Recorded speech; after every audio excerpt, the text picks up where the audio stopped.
میرے محترم دوستو، آج مجھے افسوس کے ساتھ یہ بات کہنی پڑ رہی ہے کہ محترمہ مریم نواز صاحبہ اپنی دادی کے انتقال کی وجہ سے گفتگو نہیں کر سکی۔ میں میاں نواز شریف صاحب، میاں شہباز شریف صاحب، مریم نواز شریف صاحبہ اور ان کے پورے خاندان سے ان کی والدہ کی وفات پر اظہار تعزیت کرتا ہوں۔ اللہ رب العزت ان کی مغفرت فرمائے اور ان کے درجات کو بلند فرمائے۔ آج کے اس موقع پر جہاں میں جسٹس سیٹھ وقار صاحب کی وفات پر اظہار تعزیت کرتا ہوں، وہاں میں جناب علامہ خادم رضوی صاحب کی وفات پر بھی اظہار تعزیت کرتا ہوں۔ ان کے خاندان سے بھی، ان کی جماعت سے بھی، ان کے تمام متعلقین و معتقدین سے بھی اللہ رب العزت ان کی روح کو جنت الفردوس میں اعلیٰ مقام نصیب فرمائے۔ میرے محترم دوستو، ایسے حالات میں آج ہم یہاں پشاور میں جلسہ عام منعقد کر رہے ہیں، جب اس سے پہلے ہم نے گوجرانوالہ میں ان بڑے اجتماعات کا آغاز کیا، ہم نے کراچی میں جلسہ کیا، ہم نے کوئٹہ میں جلسہ کیا،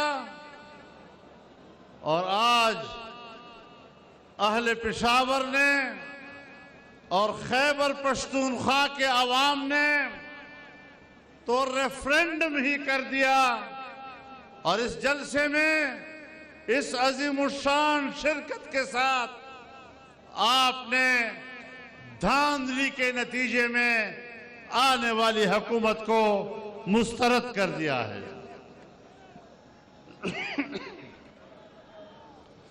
میرے محترم دوستو، ہم نے پہلے ہی دن یہ اعلان کر دیا تھا کہ الیکشن میں بدترین دھاندلی کی گئی ہے۔ تمام سیاسی جماعتوں نے اس پر اتفاق کیا تھا، اور آج وہ آواز عام آدمی کی آواز بنتی چلی گئی، اور آج یہ آواز پوری قوم کی آواز ہے، پوری قوم کی متفقہ آواز ہے، اور آپ کے جلسوں سے آج حکمران جماعت اور ان کے پشتیبان بوکھلائے ہوئے ہیں۔ آگے بڑھنا ہے اور ان کے اس اقتدار کے قلعے کو فتح کرنا ہے، ان کو یہاں سے ذلت و رسوائی کے ساتھ نکالنا ہے۔ جنگ کا اعلان کر چکے ہیں، اب میدان جنگ ہے، میدان جنگ سے پیچھے ہٹنا گناہ کبیرہ ہے۔ نعرہ تکبیر! جمعیت Ulema Islam, P T M, گو نیازی، گو نیازی، گو سلیکٹڈ، گو سلیکٹڈ۔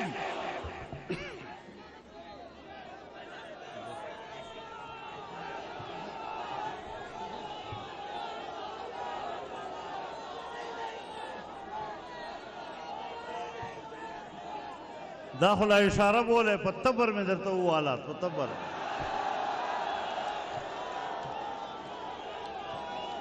اشارے نہ خبر ہوتے دا اس میں پلوڑ سمو کا خدا کول تو پھر وہ ریاست باقی نہیں رہ سکتی. ریاست کے بقا کا دار و مدار مستحکم معیشت پر ہوا کرتا ہے. جب ہم حکومت چھوڑ رہے تھے اور نئے الیکشن کی طرف جا رہے تھے تو ہم نے بجٹ میں کہا تھا کہ آئندہ سال اس ملک کی ترقی کا تخمینہ 5.5% ہوگا اور اس سے اگلے سال ترقی کا تخمینہ 6.5% ہوگا. آپ کو حکومت ملی اور آپ کی حکومت میں پہلے سال تخمینہ 1.8 پہ آیا اور جب دوسرے سال تم نے بجٹ پیش کیا تو 0.4 پہ آ گیا.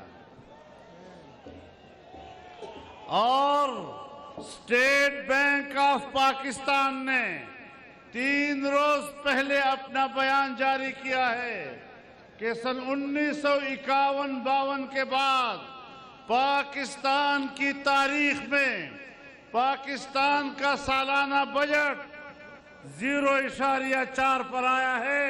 یعنی اگلے سال میں آپ کی ترقی ہی نہیں اور اس سے اگلے سال بھی کسی قسم کی کوئی ترقی نہیں. پھر ہمیں کہتے ہیں معیشت کی بہتری کے اشارے مل رہے ہیں. یہ اشارے کہاں سے مل رہے ہیں؟ یہ کس چیز کے اشارے ہیں؟ اشارے مل رہے ہیں. ایک بھوکا بازار میں کھڑا ہے اور بلبلا رہا ہے. ایک آدمی گزرتا ہے اسے کہتا ہے میرے پیچھے کوئی آدمی آ رہا ہے اور شاید آپ کے لیے کھانا لے آئے. اس کو کہتے ہیں اشارہ. اب اس اشارے سے کوئی فرق آیا؟ تو بات بنیادی یہ ہے کہ ملک کی معیشت کو تباہ و برباد کر دیا. آج ہم اس قابل نہیں ہے کہ دنیا کا کوئی ملک ہمارے ساتھ تعلقات قائم کرے. وہ ہندوستان جب واجپئی وزیر اعظم تھا تو وہ پاکستان اب بس کے ذریعے آیا, لاہور میں اترا, مینار پاکستان پر کھڑا ہوا, پاکستان کو ایک حقیقت کے طور پر اس نے تسلیم کیا. کیا وجہ تھی؟ پاکستان معیشت کے لحاظ سے مستحکم تھا اور وہ پاکستان کے ساتھ تجارت کرنا چاہتا تھا. افغانستان پاکستان کے ساتھ رابطے میں رہتا تھا, ہمارا پڑوسی ملک ہے, وہ ہم سے تجارت کرنا چاہتا تھا. لیکن آج افغانستان آپ سے مایوس ہے, وہ آپ کے ساتھ کوئی رابطہ کرنے کو تیار نہیں ہے. ایران آپ کے مقابلے میں ہندوستان کی لابی میں چلا گیا ہے. چین جو ہمارا دوست تھا, ایسا دوست جن کے ساتھ ہم نے 70 سال ایسی دوستی رکھی کہ ہمالیہ سے بلند, بحر الکاہل سے گہری اور شہد سے میٹھی دوستی. لیکن آج ہم نے ان کے 70 ارب ڈالر کی سرمایہ کاری کو تباہ و برباد کر دیا امریکہ کے اشارے پر. اور ایک ٹرمپ نے دوسرے ٹرمپ کو کہا کہ چین کے منصوبے کو ناکام بناؤ. جس طرح امریکیوں نے وہاں کے ٹرمپ کو مسترد کیا ہے, انشاءاللہ پاکستان کا عوام پاکستانی ٹرمپ کو بھی مسترد کرے گا. آج یہ پاکستان کا گوربچوف بننا چاہتا ہے. جس طرح اس کی غلط روش نے اور غلط پالیسی نے سوویت یونین کا خاتمہ کیا, آج یہ پاکستان کا خاتمہ کرنا چاہتا ہے. عجیب بات یہ ہے, عجیب بات یہ ہے کہ سیاستدانوں کو کہتا ہے کہ یہ مجھ سے NRO چاہتے ہیں. پیدا منہ NRO غواړي.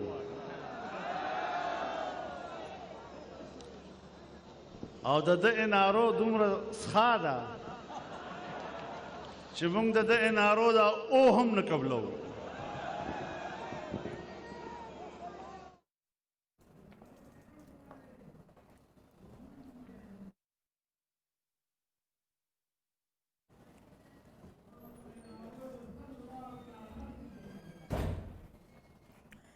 مولانا فضل الرحمان جلسہ عام سے خطاب کر رہے ہیں پشاور کے پی ڈی ایم میں ہونے والے جلسے سے۔ انہوں نے کہا کہ اگر معیشت گرتی ہے تو پھر ریاست نہیں بچتی، معیشت کا بیڑا غرق ہو چکا ہے، لیکن عمران خان کو ابھی تک ہوش نہیں آیا۔ عمران خان کی حکومت سلیکٹڈ حکومت ہے، اس حکومت کو گھر بھیجنے کا وقت ہوا چاہتا ہے۔ اس سے پہلے اگر ہم بات کریں تو چیئرمین پیپلز پارٹی بلاول بھٹو زرداری نے بھی خطاب کیا۔ مولانا فضل الرحمان ابھی خطاب کر رہے ہیں۔ انہوں نے کہا کہ الیکشن میں بدترین دھاندلی ہوئی، ہم اس نتائج کو نہیں مانتے اور یہی آواز پورے پشاور کے عوام کی آواز ہے۔ یہ بھی کہا گیا کہ پشاور کی عوام نے سلیکٹڈ حکومت کو مسترد کر دیا ہے۔ نہ آپ پر چین اعتماد کرنے کے لیے تیار ہے، ہندوستان پہلے سے آپ کا دشمن ہے، افغانستان آپ پر اعتماد کرنے کو تیار نہیں، ایران آپ پر اعتماد کرنے کو تیار نہیں، اور تم دوسروں کو کرپٹ کہتے ہو۔ جب تم اقتدار میں آئے تو سعودی عرب نے دوستی نبھاتے ہوئے آپ کو $2 ارب دیے، امارات نے دوستی نبھاتے ہوئے آپ کو $2 ارب دیے۔ آج 2 سالوں میں وہ آپ سے ناراض اور اس حد تک ناراض کہ اپنے پیسے پہ ڈر رہے ہیں کہ کہیں ہمارے پیسے کو تم کہیں اپنے پیٹ میں نہ ڈال دو، اس کو ضائع نہ کر دو۔ چین کے پیسے کو ضائع کیا، سعودی عرب اب اپنے پیسے کو ضائع دیکھ رہا ہے، اس نے آپ سے $2 ارب واپس مانگ لیے۔ امارات نے تم سے $2 ارب واپس مانگ لیے ہیں، تم پر کوئی اعتماد کرنے کو تیار نہیں ہے۔ تم نے پاکستان کے دوستوں کو ناراض کیا ہے، تم نے پاکستان کو تنہا کر دیا ہے۔ اب کہاں ہیں تمہارے وہ NGOs جو کہتے تھے کہ یہاں پر دودھ اور شہد کی نہریں، یہاں دودھ اور شہد کی نہریں بہیں گی؟ دودھ اور شہد کی نہریں تو نہیں، خون اور زہر کی نہریں بہ رہی ہیں۔ تم دنیا کی نظر میں بھی ناقابل اعتماد، تم اپنی قوم کی نظر میں بھی ناقابل اعتماد، تم اپنے پڑوسیوں کے نظر میں بھی ناقابل اعتماد، تو پھر یہ قوم کوئی جانوروں کی قوم نہیں ہے کہ جس کے سامنے آپ جو چارہ ڈالیں اور وہ قبول کر لیں، اور جس طرح آپ ان کو ہانکیں وہ ہانکتے چلے جائیں۔ یہ انسانوں کا ملک ہے، معزز شہریوں کا ملک ہے، محترم لوگوں کا ملک ہے، اور محترم قوم کے اوپر کسی ذلیل اور رسوا انسان کو مسلط نہیں کیا جا سکتا۔ مرد آباد۔ پشاور میں پی ڈی ایم کا جلسہ جاری ہے۔ مولانا فضل الرحمان خطاب کر رہے ہیں۔ انہوں نے کہا کہ وزیر اعظم عمران خان کی قیادت میں اس ملک نے صرف تباہی کے علاوہ اور کچھ نہیں دیکھا، ہمسائے ممالک بھی پیچھے ہٹ گئے ہیں، چین نے جتنی بھی سرمایہ کاری کی اسے تباہ کر دیا گیا، تمام سیاسی جماعتوں نے انتخابات نے دھاندلی کا شور مچایا، پشاور کے جلسے نے ریفرینڈم کر دیا ہے، اور اب اس سے یہی ظاہر ہوتا ہے کہ عوام نے بھی گلگت بلتستان کے الیکشن کو مسترد کر دیا ہے۔ جو تم کیا کرتے تھے، آج بلوچ رو رہا ہے، آج سندھی رو رہا ہے، آج پشتون رو رہا ہے، اور پنجابی رو رہا ہے، کشمیری رو رہا ہے۔ کشمیر کو تم نے بیچا اور کشمیر کے سوداگر بنے، آج تم کشمیر کے لیے مگرمچھ کے آنسو بہا رہے ہو۔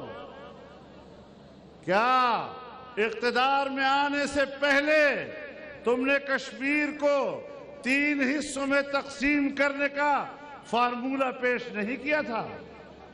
مجھے بتایا جائے کہ سن 1948 اور 49 کی قراردادوں میں کشمیر کو تقسیم کرنے کی کون سی گنجائش تھی؟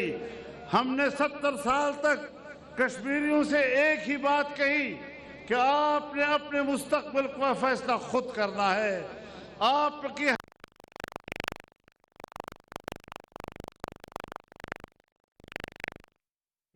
دعائیں اس نے نہیں کی تھی۔ عمران خان نے کہا تھا کہ خدا مودی کو کامیاب کرے جب وہ کامیاب ہو جائے گا کشمیر کا مسئلہ حل ہو جائے گا.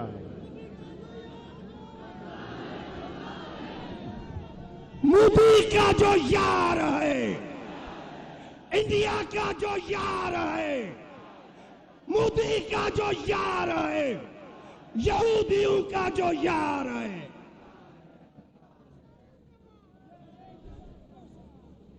تو مودی کو دعائیں دینے والے تم، اس کو اقتدار میں لانے کے لیے مسئلہ کشمیر کے حل کی امیدیں وابستہ کرنے والے تم، اور آج مگرمچھ کے آنسو رو رہے ہو. تم نے کشمیر کو بیچا ہے، تم نے کشمیریوں کے 70 سالہ قربانیوں کا مذاق اڑایا ہے. تم نے آج گلگت میں جا کر لوگوں سے کہا ہم آپ کو پاکستان کا صوبہ بنائیں گے، ہم خوش ہوں گے کہ، اور ہم سمجھتے ہیں کہ گلگت بلتستان کے لوگ پاکستانی ہیں، وہ پاکستان سے الحاق چاہتے ہیں، کشمیری پاکستان سے الحاق چاہتے ہیں.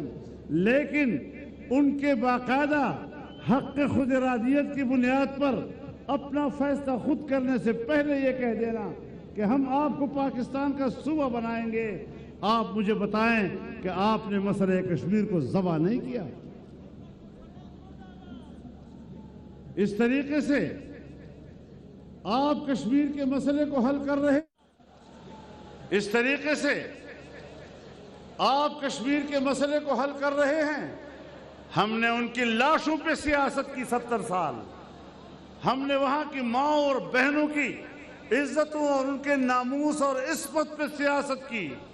ہم نے ان کے بچوں کے چہروں سے ٹپکتے ہوئے خون پر سیاست کی. وہ مظلوم کشمیری آج کدھر دیکھے، جس کو پاکستان پر بھروسہ تھا، جس کو پاکستانی پر بھروسہ تھا، تم نے 70 سال ان سے قربانیاں لے لے کر آج اس کو تنہا چھوڑ دیا ہے. 85,000 کلومیٹر مربع کلومیٹر کا کشمیر آج آئے گا صرف 5,000 کلومیٹر مربع کی کشمیر پہ. یہ تمہاری پالیسی ہے، یہ ہمارے لیے قوموں کو جیت رہے ہو، یہ تم پاکستان. میں آپ سے پوچھنا چاہتا ہوں، آپ نے فاٹا کا انضمام کیا، اب فاٹا والے حق حیران کہ یا اللہ اب ہم پاکستان اور صوبہ خیبر پختونخوا کا حصہ ہیں بھی یا نہیں ہیں. ہم نے اس وقت بھی کہا تھا کہ عجلت نہیں ہونی چاہیے، لیکن مجھے پتا ہے کہ کس کے دباؤ پر ایسا ہو رہا تھا. میں بہت کچھ جانتا ہوں، میں خارجہ امور کا چیئرمین بھی رہا ہوں، میں کشمیر کمیٹی کا چیئرمین بھی رہا ہوں، اندر کی بہت باتیں جانتا ہوں. میں تمہارے ارادوں کو جانتا ہوں، تمہارے عزائم کو جانتا ہوں. میں پوری دنیا کا قانون، کوئی پوری دنیا کا قانون بتا دے کہ کسی حکمران کے پاس اگر عوام کا مینڈیٹ ہو تو پھر اپنے ملک کی سرحد کو تبدیل کرنے کا بھی مینڈیٹ ہوتا ہے. کیا یہ اختیار بھی ہوتا ہے کہ وہ اپنی سرحد کو آگے پیچھے کرے، کسی کے لیے ملک چھوڑ دے، کسی سرحد کو طے کر دے؟ یہ کس نے حق دیا ہے؟ اور دنیا میں کوئی طاقتور قوم ہو وہاں پر بھی وہ اپنی سرحدات تبدیل نہیں کر سکتا. امریکہ بڑا طاقتور ملک ہے، وہ کر کے دکھائے ذرا میکسیکو کے ساتھ اپنی سرحدات میں تبدیلی، وہ کر کے دکھائے کینیڈا کے ساتھ اپنی سرحدات میں تبدیلی. نہیں کر سکتا. ہندوستان بھی یہی کہہ رہا ہے کہ ہم اپنی مرضی سے عوام ہمیں ووٹ بھی دے دیں تب بھی ہم سرحد تبدیل نہیں کر سکتے. آپ یہاں پر کشمیریوں کی جغرافیے کو تبدیل کر رہے ہیں، آپ یہاں پر گلگت بلتستان کے جغرافیے کو تبدیل کر رہے ہیں، آپ یہاں پر فاٹا کے جغرافیے کو تبدیل کر رہے ہیں. اتنے بڑے حساس معاملات جب تک عوام کا اعتماد نہ ہو، جب تک عوام بھرپور طور پر اس حوالے سے مطالبہ نہ کریں. آج آپ کہاں کھڑے ہیں؟ کہاں ہم کھڑے ہیں؟